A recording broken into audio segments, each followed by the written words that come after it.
So yun mga katrops, meron nga pala akong ginawang nag-DIY ako ng spoiler para sa helmet. So duduktungan natin to. Hindi ko na lang napakita sa inyo kung paano ko siya ginawa, pero papaliwanag ko na lang kung paano ko siya ginawa. So ito yung DIY natin na spoiler. Ayan. So ang bala ko dyan is ayan na, hinulma ko na yan dyan mga katrops, no? Ayan. So hinulma ko na yan. So ayan. So ayan yung magiging na. Ayan. So ididikit na lang natin to dito. So ang bala ko dito is i-mighty band ko na lang. Maganda sana kung may 3M na double sided. Kaso dahil wala nga ako is ma-mighty band na lang natin yan. Didikit na lang natin ang mighty band.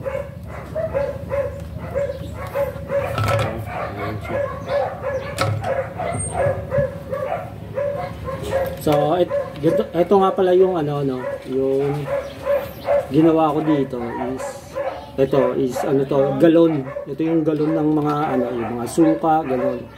So ito ganito katulad na ito yan.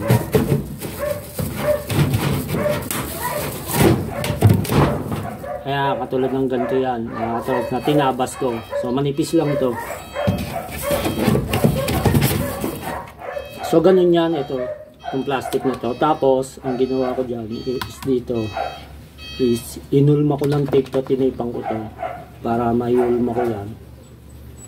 Tapos kinuha ko tong pattern na to, tapos tinanggal ko yung tape ng buo, then inilipat ko doon sa pinaka plastic na ganito. So kaya kuha ko yung hulma niya. So may pagkakaiba mang konting-konti lang yung adjustment niya.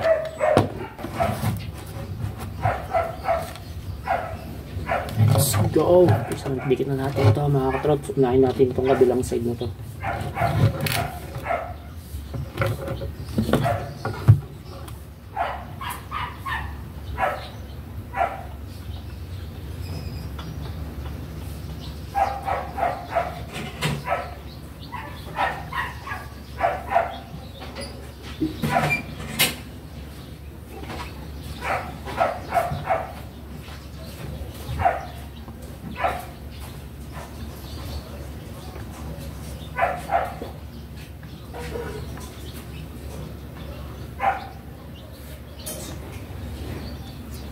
Patakalan natin.